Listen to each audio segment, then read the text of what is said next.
Сәлеметсіздер ме әріптестер? Университеттердің рейтингін қалай көруге болады Google'да? Соны түсіндірейін.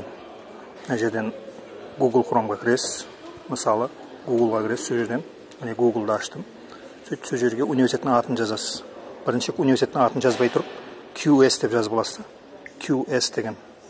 Сөйтіп, содан кейін QS-тен кейін университеттің атын жазасыз. Мысалы, Индиана университетін көрейік. Индиана University. QS деп жаздым, Индиана университеті. topuniversities.com деген шықты бірінші өп. Соны ашасыз. Осы сайтта мировой рейтингтерді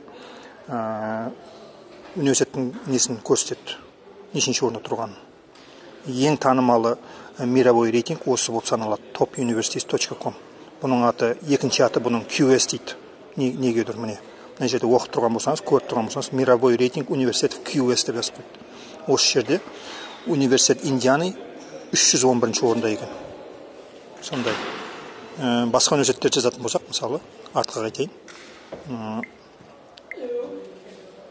Ломоносов университетін көрейік. Жаңағы МГУ бар ғой, Россиядағы. Ломоносов дей салайын. Міне, Ломоносов Moscow State University шықты. Top Universities. Ашып көреміз. Міне, көріп отқаныңыздай Top Universities.com-дан Московский государственный университет ашылды. 78-ші орында екен ол. Жаңағы Индиана университетінен жоғарырақ екен рейтингі. Дәл осылай университеттеріңізді көре бересіз. Яғни QS дегенді жазу керексіз, мына бір QS деген. Университеттің жазасыз, сөйтіп QS дегенді қоясыз.